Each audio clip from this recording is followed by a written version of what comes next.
ఒక గాడిద రోడ్డుపై సంతోషంగా నడుస్తూ వెళ్తోంది. అప్పుడే ఒక పాట వినిపించింది.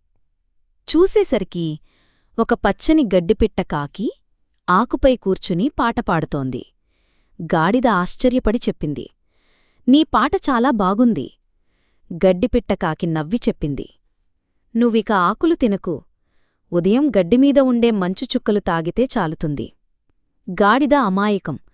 ఆ మాట నమ్మింది. రోజులు గరుస్తున్న కొద్దీ అది ఆకులు తినకుండా మంచు చుక్కలు మాత్రమే తాగసాగింది.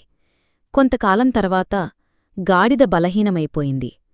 ఆకలివేసినా ఏమీ తినలేదు. చివరికి రోడ్డు పక్కన చెట్టు కింద పడిపోయింది.